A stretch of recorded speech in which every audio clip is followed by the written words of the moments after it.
Peristiwa G30S PKI adalah salah satu bab paling gelap dalam sejarah Indonesia. Sebuah malam yang membawa perubahan besar dan meninggalkan luka mendalam bagi bangsa ini. Apa sebenarnya yang terjadi di malam 30 September 1965? Siapa saja yang terlibat, dan bagaimana dampaknya terhadap kehidupan berbangsa dan bernegara? Mari kita telusuri lebih dalam.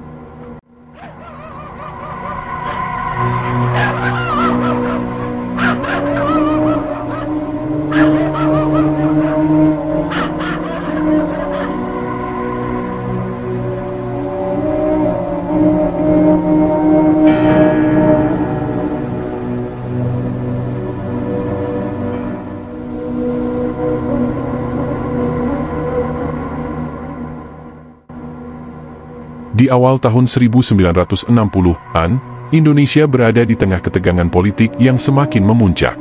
Partai Komunis Indonesia, atau PKI, adalah salah satu kekuatan politik terbesar pada masa itu, dengan dukungan yang luas dari kaum buruh dan petani.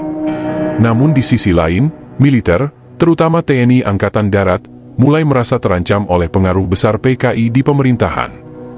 Di tengah suasana yang semakin panas ini, Presiden Soekarno berupaya menjaga keseimbangan kekuatan antara tiga elemen utama, yaitu nasionalis, agama, dan komunis, yang dikenal dengan konsep Nasakom.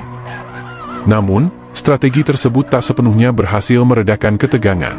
PKI terus memperkuat posisinya di berbagai lini, mulai dari politik hingga militer, sementara kalangan agama dan militer semakin khawatir akan dominasi ideologi komunis yang dianggap bertentangan dengan nilai-nilai keagamaan dan nasionalisme. Di sisi lain, konflik ideologis ini tak hanya terjadi di tingkat elit, tetapi juga merambah ke masyarakat luas. Ketegangan sosial di berbagai daerah meningkat, terutama antara kelompok-kelompok pendukung PKI dan pihak-pihak yang menentangnya. Aksi demonstrasi, mogok kerja, serta perselisihan agraria semakin sering terjadi, memperparah keretakan sosial yang ada. Dalam kondisi yang syarat dengan kecurigaan dan perebutan kekuasaan, isu tentang keberadaan Dewan Jenderal, sebuah kelompok rahasia dalam militer yang dikabarkan merencanakan kudeta terhadap Soekarno, mulai menyebar. PKI menggunakan isu ini untuk memperingatkan Soekarno akan ancaman dari militer, sementara militer merespon dengan memperkuat pengaruh mereka di kalangan loyalis Soekarno.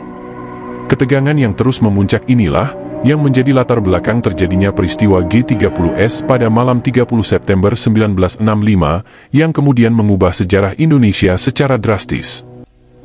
Ada apa? Apa diminta menghadap Presiden? Sekarang juga.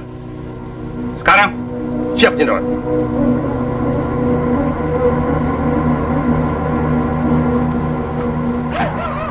Kalau begitu, tunggulah. Saya mandi dulu.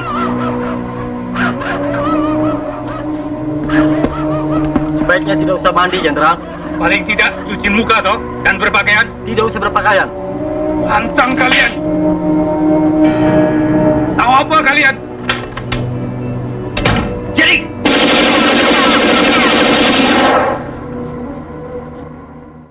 Malam itu, sebuah gerakan yang disebut Gerakan 30 September, atau G30S, melancarkan operasi militer. Sejumlah pasukan bergerak untuk menculik 7 jenderal TNI Angkatan Darat. Gerakan ini mengklaim bahwa mereka bertujuan untuk mencegah kudeta oleh Dewan Jenderal, sebuah kelompok fiktif yang disebut-sebut merencanakan pengambil alihan kekuasaan dari Presiden Soekarno. Setelah gerakan tersebut dilancarkan, situasi Jakarta berubah menjadi genting.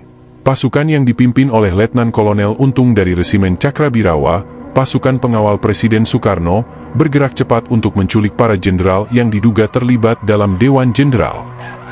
Namun, aksi ini tidak berjalan mulus. Beberapa target berhasil diculik dan dieksekusi, sementara ada yang berhasil lolos, seperti Jenderal Abdul Haris Nasution, meski putrinya, Ade Irma Suryani Nasution, tewas terkena tembakan dalam upaya penyelamatan. Pada pagi hari tanggal 1 Oktober 1965, kelompok G30S mengumumkan pengambil alihan kekuasaan melalui Radio Republik Indonesia, menyatakan bahwa mereka bertindak untuk menyelamatkan negara dari kudeta militer oleh Dewan Jenderal. Namun, klaim ini justru menimbulkan kebingungan di masyarakat. Maijen Soeharto, yang saat itu menjabat sebagai Panglima Kostrad, segera bertindak cepat.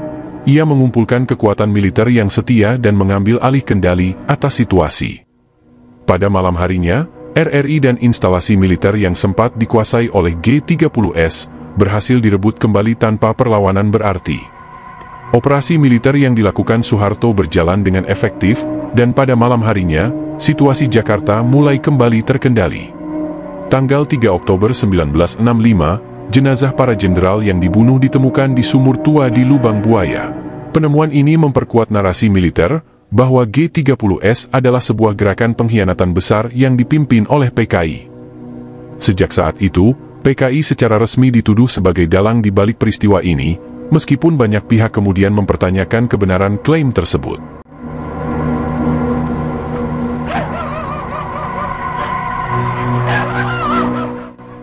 Operasi militer untuk menumpas simpatisan PKI pun dimulai di seluruh wilayah Indonesia, menandai awal dari periode kekerasan yang menewaskan ratusan ribu orang yang diduga terkait dengan PKI, serta menutup babak sejarah PKI sebagai kekuatan politik di tanah air.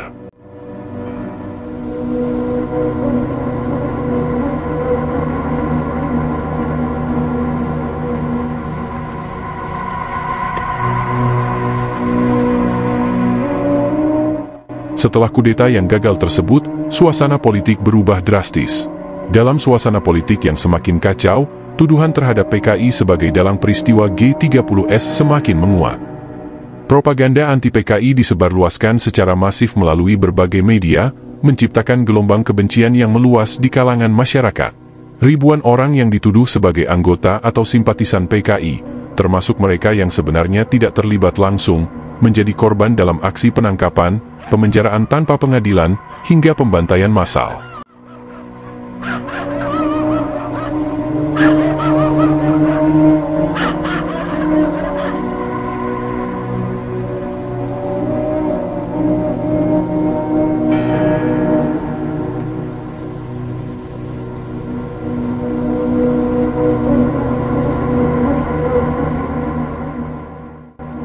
Kudeta ini juga menjadi awal dari naiknya Maijen Soeharto, yang kemudian mengambil alih kekuasaan dan menyingkirkan pengaruh Presiden Soekarno.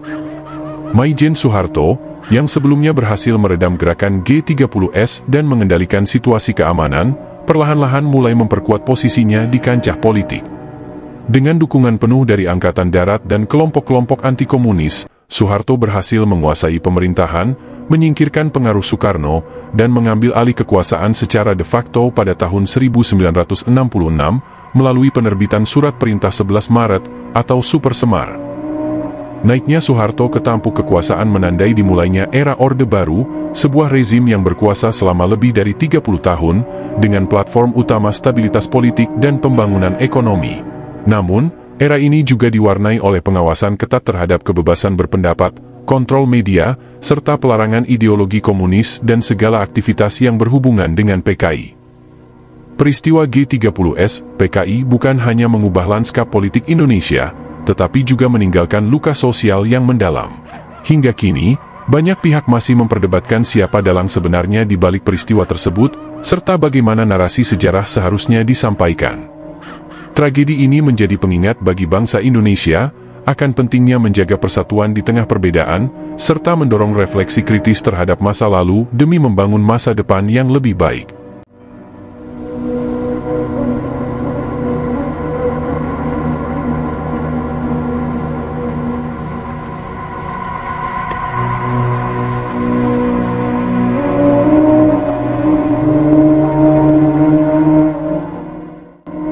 Meski telah berlalu lebih dari setengah abad, peristiwa ini masih menyisakan banyak tanda tanya. Siapa sebenarnya dalang di balik gerakan tersebut? Apakah benar PKI yang merencanakannya, atau ada kekuatan lain yang memainkan peran? Sejarah resmi yang diajarkan selama Orde Baru menyisakan satu versi cerita, tetapi seiring berjalannya waktu, muncul berbagai penelitian dan sudut pandang yang menawarkan narasi berbeda. Seiring terbukanya akses terhadap dokumen-dokumen sejarah, dan semakin banyaknya kajian akademis independen, berbagai teori alternatif mulai mencuat ke permukaan.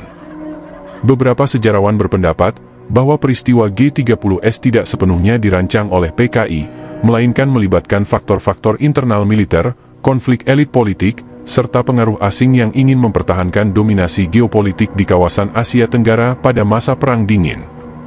Narasi tunggal yang selama ini diajarkan, kerap kali dianggap terlalu menyederhanakan kompleksitas peristiwa tersebut. Ada yang menyoroti kemungkinan adanya pihak-pihak tertentu di dalam militer yang memanfaatkan situasi untuk mempercepat pergantian kekuasaan. Selain itu, sejumlah analisis juga mengaitkan keterlibatan negara-negara besar seperti Amerika Serikat dan Uni Soviet yang pada waktu itu bersaing memperebutkan pengaruh di Indonesia, negara strategis yang kaya akan sumber daya alam. Munculnya narasi-narasi baru ini tidak hanya mengundang diskusi akademis yang lebih mendalam, tetapi juga membuka ruang bagi generasi muda untuk mempelajari sejarah secara lebih kritis.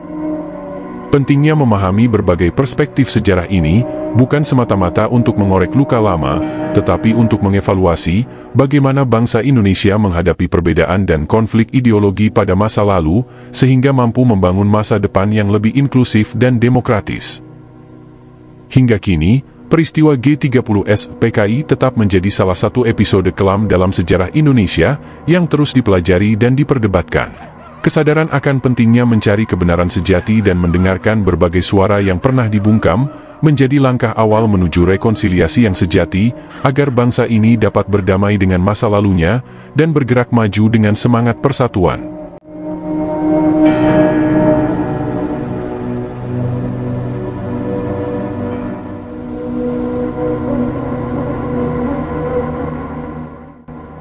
Peristiwa G30S PKI mengajarkan kita betapa rapuhnya stabilitas politik dan sosial jika tidak dikelola dengan baik.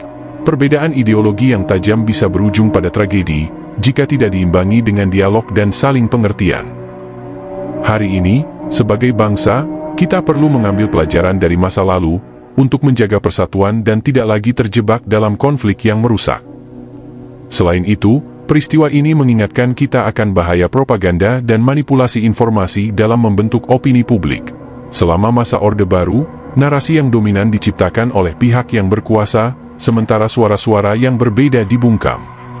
Oleh karena itu, penting bagi kita untuk senantiasa mengedepankan sikap kritis dalam menerima informasi dan menilai sebuah peristiwa, terutama yang berkaitan dengan sejarah.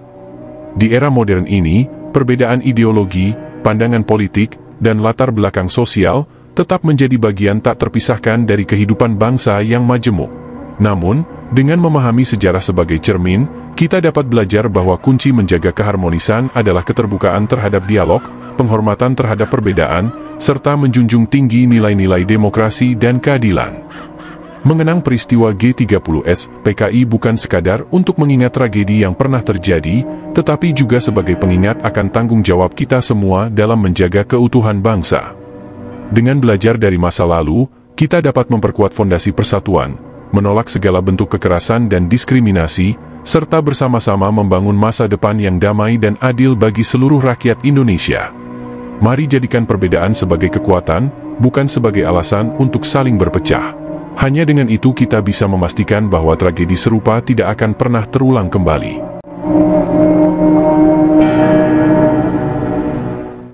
Sejarah adalah cermin untuk melihat masa depan. Mari kita ingat dan renungkan peristiwa ini sebagai bagian dari perjalanan bangsa, agar kita bisa terus belajar dan tumbuh sebagai masyarakat yang lebih dewasa dan penuh toleransi. Terima kasih telah menyaksikan video ini. Jika Anda merasa video ini bermanfaat, jangan lupa like, subscribe, dan bagikan. Sampai jumpa di video berikutnya.